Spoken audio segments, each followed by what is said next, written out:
I need to film more videos like this in my own home. I have the space to stretch out, but all of my studio equipment is upstairs in my studio where I do work, where I work with my freelance clients, where I do photo shoots and photography and stuff. All of my lighting and everything is set up there, and I'm honestly just too lazy. So I guess I could film downstairs with just my little portable ring light, or like a situation like this where the light is really crappy. But I just have a feeling that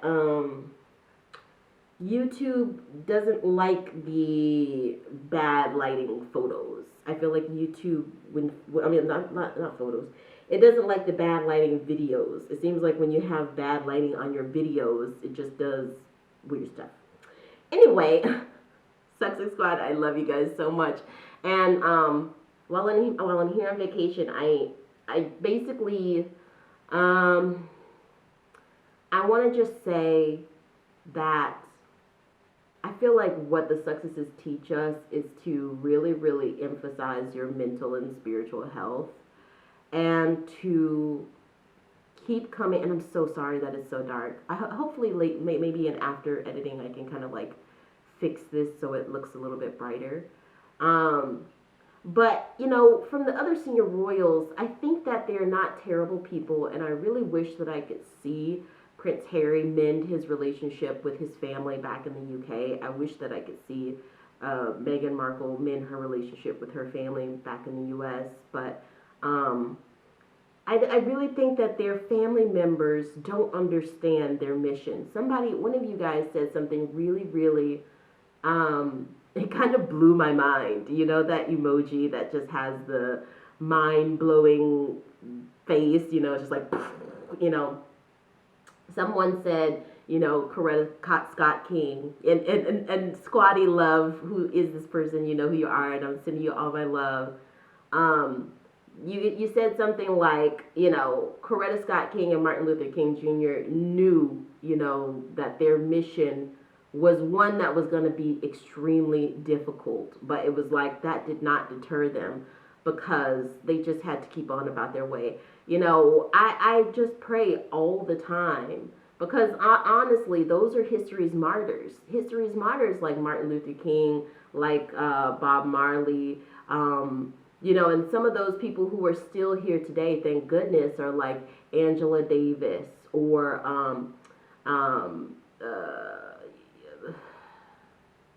what's his name? The one who's running for president with the crazy hair. Cornel West. Jesus, it took me way too much to figure that out. There are the Angela Davises. There are the Cornel Wests. There's the Gloria Steinems.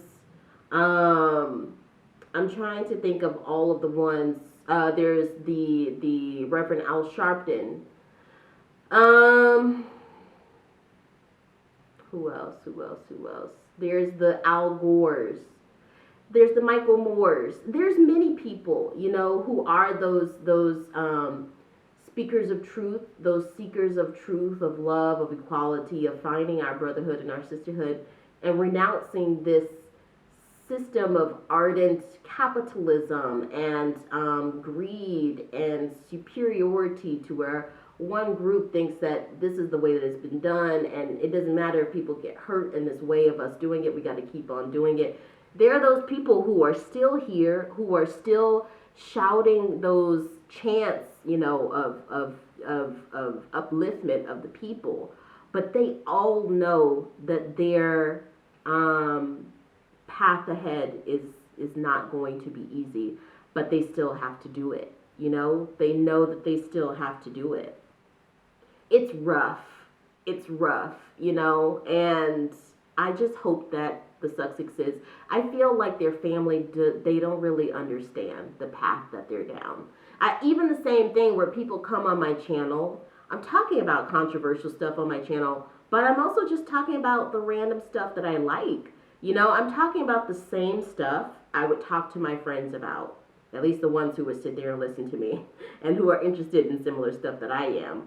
But the fact that it's on a public platform, that changes psychologically the dynamics of things. And I even have friends and family who just they seem to not understand why it is that I'm doing this, why I have this channel where I talk. They really don't wrap their head around it. And honestly, it's like, they don't have to. You know, this channel is called It's the Real Najwa, so it's really more for me, and it's for the people who are curious about this the same stuff that I'm curious about. It's building a small community.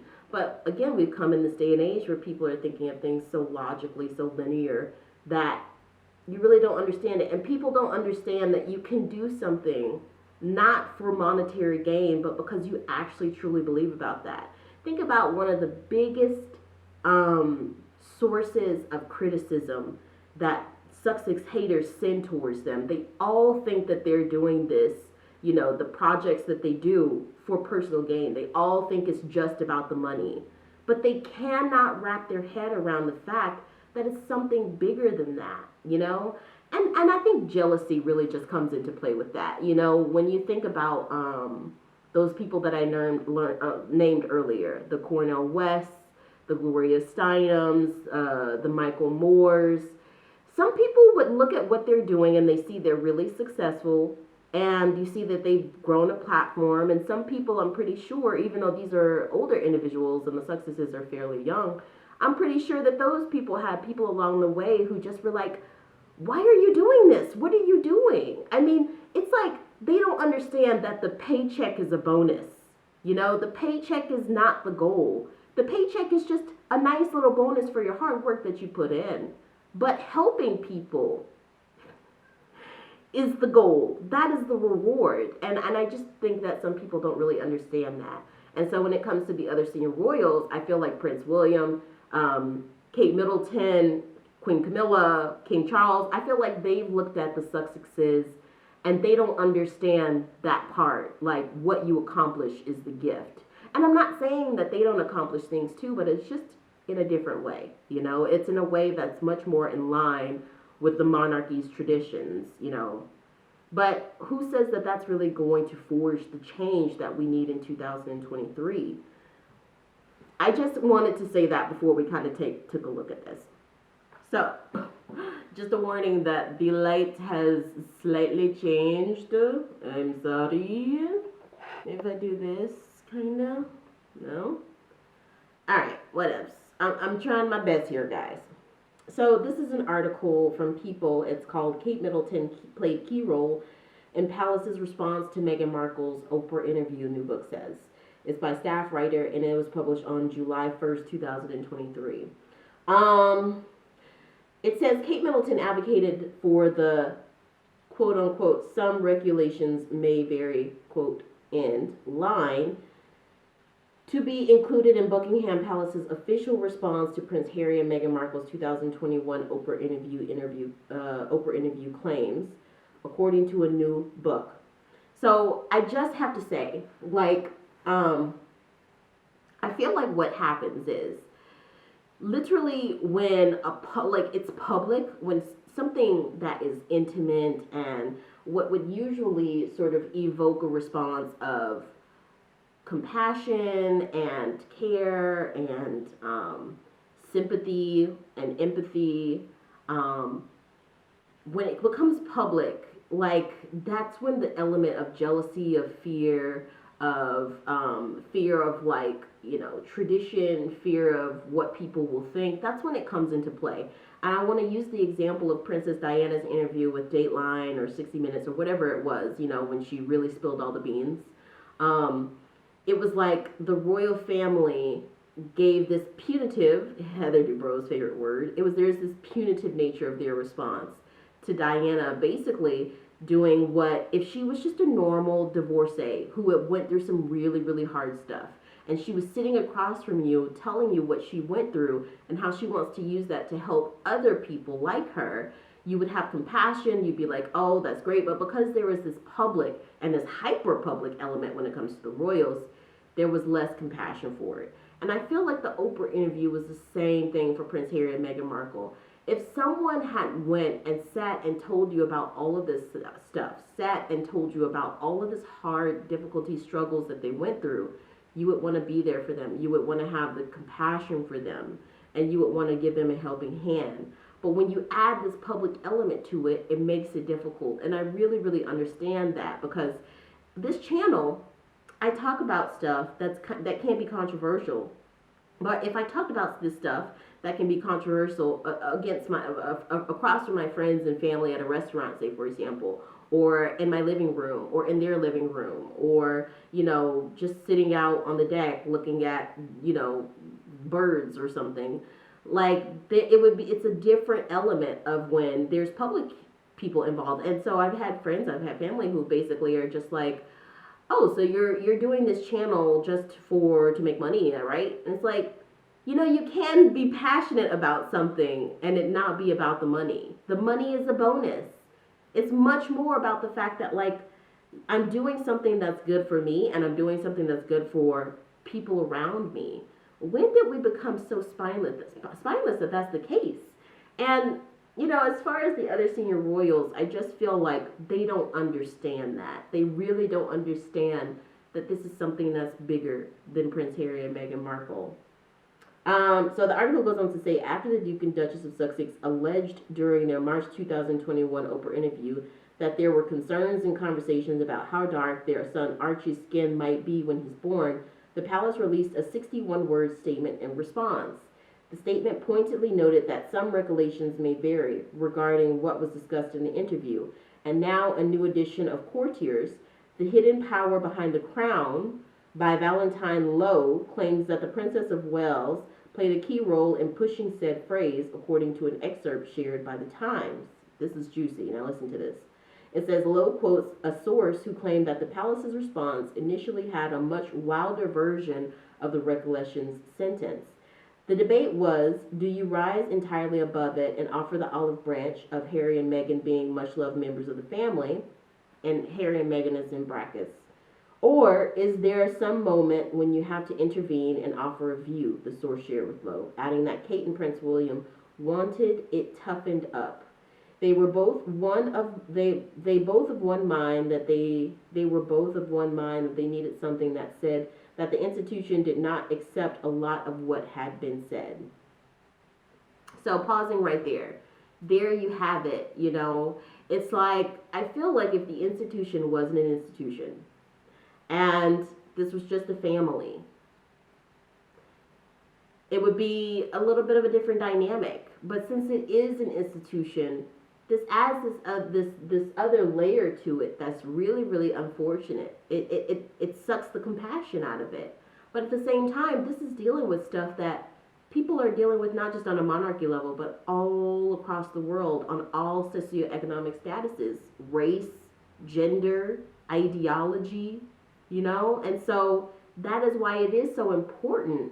It's so important. It's like they're missing the whole point, the senior royals and the firm. They should just be saying, we need to get in on this conversation. We need to get in on this conversation so that we can make, situations around race, gender, ideology better for the next generation around, where we can be more united. We can be a more united front with love and compassion and democracy. But that's not the case. Let me read this again.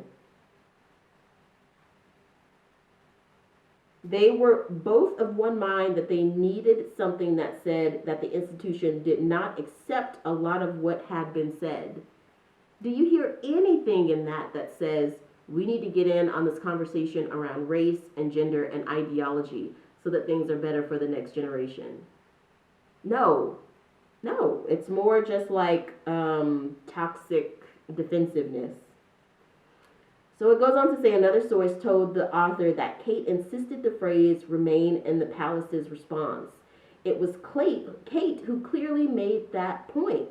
History will judge this statement, and unless this phrase or phrase like it is included, everything that they have said will be taken as true. I think that what Kate is saying here, through someone who basically is the source, whoever the source is, which, we do have to take this stuff with a grain of salt. We never really know if these are the actual real people, that they claim to be. But, if that's really Kate's stance, she's on the wrong side of history, and it really, really breaks my heart. Like I've said before, I know a lot of you don't like Kate, but I look at their relationship early on, and I think that the potential was there, but they bottled it. It's like, Kate, you're missing everything. You're missing everything. What in this says that you are an anti-racist? What in this says that you are an anti-sexist?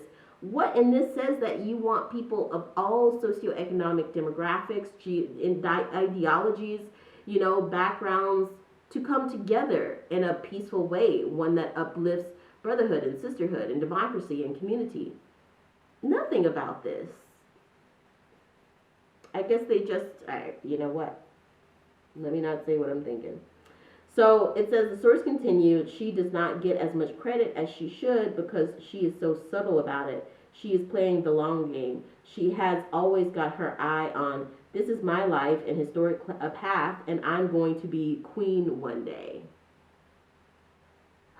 I guess I feel like we just will never ever see the humility, humanity, and really like dignity that we saw in Elizabeth II. I guess when she died, I guess it really was the death of a generation. It was the death of an age. We've exited out of the Elizabethan #2 age, and we've entered into something else. And the fact that this is where we are in 2023 is super duper weird. It says the book also claims that multiple sources said that William's private secretary, Jean-Christophe Gray, was responsible for the phrase, although some have attributed to Sir Clive Alderton. It also adds that Queen Elizabeth reportedly did not immediately respond to the March 7th interview because she waited to watch the interview on ITV the next night. It's been over 2 years since Meghan said she was silenced by the institution during a bombshell Oprah interview, and when she also claimed that she was denied help when she was experiencing a mental health crisis. It goes on to say, in response, the royal family said in a statement at the time that it was saddened to learn the full extent of how challenging the last few years have been for Harry and Meghan. At least they tried to get a little bit of empathy in there. It goes to say the issues raised, particularly that of race, are concerning. While some recollections may vary, they are taken very seriously and will be addressed by the family privately. So again, like, this right here was such fertile opportunity for them to say, this is super duper concerning. It'll all be addressed by the family privately, but we also will take a look at the culture, because this is a cultural thing. You see how much hate speech Harry and Meghan received across the internet? So the public is taking a one-step note from the monarchy. They're taking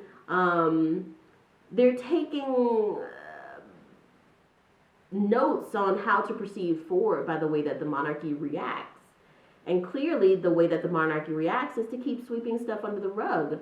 And so that right there gives green lights to extremists, to bigots, to derangers, however you want to call them, haters, racists, however you want to call them, to keep sending Harry and Meghan this hate. And that is why, I mean, over this past 7 years, I really haven't seen the landscape get any better. If anything, the trolls sending Harry and Meghan hate all the time that are mostly coming out of the UK, it's getting worse. I don't see it really getting better. But, I mean, I really hope that eventually the UK will put down something that is a very pointed effort. Getting books in schools about this, like going on different retreats and treaties and charity functions that really address race and sex and gender and ideology head on. Even if it's not the monarchy that does that. We know that the monarchy friggin', rubs elbows with the politicians. Have the politicians do that. Set it in the policy. There's my husband. Oh, he's here. I'm filming a video. I'm almost done. So anyway, it says, the issues raised, particularly that of race, are concerning. While some recollections may vary, they are taken very seriously and will be addressed by the family privately. Harry, Meghan, and Archie will always be much-loved family members. It's said, but is it really shown? Oprah later confirmed on CBS this morning that it was not either of Harry's grandparents, Queen Elizabeth or Prince Philip, who made the comment about Archie's skin. And that really does not surprise me, again, because Queen Elizabeth, even though her husband had some moments where he really seemed like a male Karen, Queen Elizabeth particularly had this silent dignity about her. And it wasn't like a fake silent dignity. It was like she actually had dignity. She had humanity. She had compassion. Death of an age. Who made the comment about Archie's skin? He did not tell me who was a part of those conversations, she added at the time. As you can see, I tried to get that answer on camera and off. We can take this as a learning opportunity. This really needs to be a learning opportunity because something has to be done about this. I look at what's happening in the U.S. Donald Trump is finally coming under justice. He's finally coming into justice years later. But whenever you basically, as John Lewis said, fan the flames of racism, it won't end well. It won't end well. Like, you may CYA for some time. You may CYA for some period of time. And some people quite literally might follow you into battle with that, you know, into upholding the tenets of racism, sexism, fascism. You might get away with that for some time, but eventually it catches up, especially in this day and age. There just is no room for anyone to be there, you know? Like, it's so important to be an anti-racist. You look at what happened with the Supreme Court in the United States. Again, I'm comparing U.S. UK. You know, the Rangers don't like that, but again, the U.S. is born in the UK. It's not completely bifurcated. So, you know, you look at Clarence Thomas, for example. He is just a total monster. You know, you look at someone who has benefited from the systems that he's condemning now. It is so bizarre, but it's not gonna go along for forever. You look at Ron DeSantis saying that Florida is the freest state in the United States, and yet they keep putting more and more restrictive laws about the autonomy of women's bodies. You know, having women carry pregnancies all the way through when they know their baby is going to pass away. You know, having people just in general be rallied up and riled up to treat people of color, black people, and LGBTQ people with disdain. In a state where there's lots of guns, you know, there's a reason why the NAACP issued an order that Florida is definitely not safe for these minority groups. Waging this stupid woke war with Disney, when Disney is one of the biggest friggin' economy builders in Florida. You know, I have a feeling that a lot of these people on this anti-woke bandwagon who are condemning companies like, you know, Disney and Chick-fil-A and just waging stupid wars, stupid culture wars that really shouldn't be in the place with companies like Disney and Chick-fil-A and Target. When the jobs start getting affected by that, when people are not making as much money, when those states are not making as much money and taxes are raised to compensate for that, when in general people see, oh, well, I think we accomplished what we needed to do because I see more white people walking around here, but at the same time, I'm poor. I think maybe they'll come back and they'll think, maybe this wasn't a good idea. So I feel like the same thing in the UK. It's not the same culture. I get it. But the fact that you're not embracing this age that we live in that's more diverse, and in fact, you're actually working against it, it's going to come back and bite you in the butt. So I feel like it's only a matter of time that it bites the UK in the butt. This source talked about Kate one day being queen. Hopefully she makes it there, because this is rough. I mean, I feel like back in the 1700s, like the 17th or 18th century, if you would have skated around the subject of race and stuff, like, that would have been good. And it definitely would have got you the crown, like, secured safely on your head. But I feel like skating around the subjects of race and gender and ideology in 2023 is going to have the opposite effect. Let me know in the comments. We go to the spa now. Bye.